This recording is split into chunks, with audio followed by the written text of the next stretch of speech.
ہم کام کریں تو کس طرح کریں. ہم دونوں مفتی تقی صاحب کے پاس پہنچ گئے. مفتی صاحب کے پاس بیٹھے. اچھا میں مفتی صاحب سے میرا تعلق تھا, ان کو بھی جانتے تھے مفتی صاحب. تو مفتی صاحب کہنے لگے بھائی 3 کام کرو. پہلا کام یہ لکھو یہ کاروبار ختم کیسے ہوگا, یہ جے ڈاٹ ختم کیسے ہوگا, یہ لکھو پہلے. دوسرا کام, پہلا کام یہ سب سے آسان ہے, اب اس سے اور مشکل کام وہ یہ کہ عزم کرو اس بات کا ایک دوسرے کو دھوکہ نہیں دو گے تم دونوں, یہ اس سے مشکل کام کہا. اور اب تیسرا سب سے مشکل کام, یہ نیت کرو کہ اس کاروبار سے تم نے لوگوں کو نفع پہنچانا ہے, فائدہ پہنچانا ہے. اگر یہ 3 کام تم لوگوں نے کر لیے تو تم دونوں کا تیسرا پارٹنر اللہ ہو جائے گا.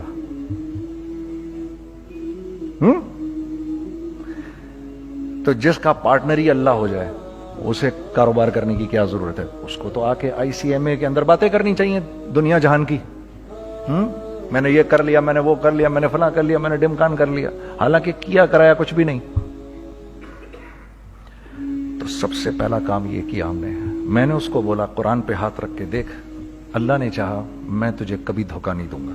اس نے کہا اللہ نے چاہا میں بھی آپ کو کبھی دھوکہ نہیں دوں گا. یہ آج سے 15 سال پہلے کی بات ہے. پھر دن و رات بیٹھ کر ہم یہ سوچتے تھے کہ ہم لوگوں کو فائدہ کیسے پہنچائیں. ہم نے ایک کپڑا بنایا, وہ کپڑا کاٹن کا. سب سے پہلا کام جو ہم نے کیا وہ یہ کیا کہ یہ جو مرا ہوا ایک نظام تھا کھڑیوں کا, اس کو زندہ کیا, جس کی وجہ سے تقریباً 10,000 لوگوں کی جابز لگ گئیں. ایک ڈائنگ آرٹ تھا بالکل. وہ اورنگی ٹاؤن میں جا کر پکڑے ہم نے پرانے بابے, ان کو بلایا تم آؤ یہ کھڑیوں کا کپڑا بناؤ. یہ کھڑیوں کا کپڑا ایسا ہی ہے جیسے ہینڈ میڈ شو اور ہینڈ میڈ کلاتھ, ٹھیک ہے نا. میں قسمن کہتا ہوں کہ اگر آپ کو میں نے ایک دفعہ آپ نے میرا کرتا پہن لیا جو کھڑی کا بنا ہوا ہے, ہو نہیں سکتا کہ دوسرا کوئی کرتا آپ سے پہنا جائے اس کے بعد. وہ ایسے جسم سے ملائم طریقے سے جسم پر آ کر لگ جاتا ہے. اس کپڑے کی ہم منہ مانگی قیمت لے سکتے تھے. آج اللہ کو حاضر ناظر جان کر کہہ رہا ہوں, ہم نے ایسا نہیں کیا. ہم نے ایسا نہیں کیا. ہم چاہتے تو کیا کر جاتے, لیکن نہیں کیا ہم نے. ٹھیک ہے, پہلا کام ہم نے کہا اور 2 لوگوں کو, اور 2 لوگوں کو, اور 2 لوگ پسند کریں گے. کوئی نہیں, کوئی نہیں, کوئی نہیں. میں آپ کو ایسی سینکڑوں مثالیں دے سکتا ہوں کہ ہم کیا کر سکتے تھے, ہم نے کیا نہیں کیا, صرف اس تیسرے پوائنٹ کو سامنے رکھنے کے لیے. وہ تیسرا پوائنٹ کیا ہے؟ لوگوں کو نفع پہنچانا.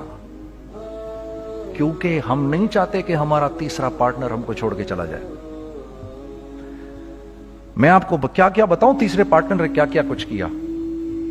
پشاور پہنچے میں اور میرا ساتھی. میں آپ کے سامنے وہ ایکسپیرینسز آپ کی تقویت کے لیے بتا رہا ہوں, آپ اپنی کوئی بڑائی نہیں بتا رہا, آپ کی تقویت کے لیے بتا رہا ہوں کہ کل جب آپ ایسے کریں گے نا تو گھبرانا مت.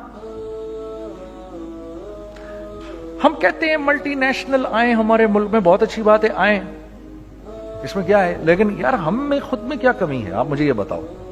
ہم سیدھے ہو جائیں, خدا کی قسم ضرورت نہیں ہمیں کسی ملٹی نیشنل کی. کیونکہ ہمارا دماغ جو ہے نا, ہمارا دماغ تو اتنا تیز ہے, اتنا تیز ہے. دیکھو نا بے ایمانی کر کے ہم کتنا کچھ کر لیتے ہیں. تو اگر اسی دماغ کو سیدھا چلائیں گے تو کیا کریں گے آپ دیکھیے. چکر بازیاں چکر دے دے کر ہم کیا کیا کچھ نہیں کر لیتے.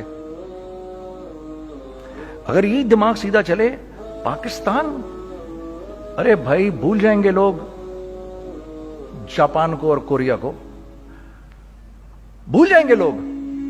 اگر واللہ یقین کرو, اگر ہم اس ایک بات کو سامنے رکھ لیں, مجھے میرا اللہ دیکھ رہا ہے, اللہ مجھے دیکھ رہا ہے, میں نہیں کر سکتا. دنیا کو نہیں پتا کیا ہو رہا ہے.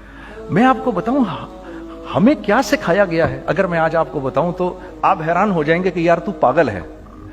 میرے نبی نے کیا بولا, دیکھیے میں سر کی گاڑی خریدنے آیا, ان کی گاڑی مجھے بہت اچھی لگ رہی ہے. اب پہلا کام کیا کروں گا, ان کی گاڑی کی برائیاں شروع کر دوں گا. سر یہ تو اس کے تو ادھر بھی ادھر ڈینٹ لگا ہوا ہے, اس کے تو ادھر بھی وہ لگا. اچھا پہلے کیا ہوگا, پہلے یہ تھوڑے سے ڈپریس ہوں گے, پھر ان کو غصہ آنا شروع ہو جائے گا, پھر یہ ٹھنڈے ہو جائیں گے, غصہ نہیں کھائیں گے, پھر یہ کہیں گے اس کو میری گاڑی پسند ہے, اب تو مرتا مر جائے میں اس کی قیمت کم نہیں کروں گا. ٹھیک. آپ صلی اللہ علیہ وسلم نے اس بات سے منع فرمایا, کبھی مت کرو یہ. اس کے برعکس میں سر کے پاس آیا, سر ویری ویل مینٹینڈ کار, آپ تو اس کا مطلب گاڑی کا خیال رکھتے ہیں. سر مجھے تو دیکھتے ہی اچھی لگ گئی, لیکن سر یقین کریں آپ یہ مانگ رہے نا, میرے پاس اتنے ہیں نہیں, یہ دے سکتا ہوں. I would be very grateful اگر آپ مجھے دے دیں.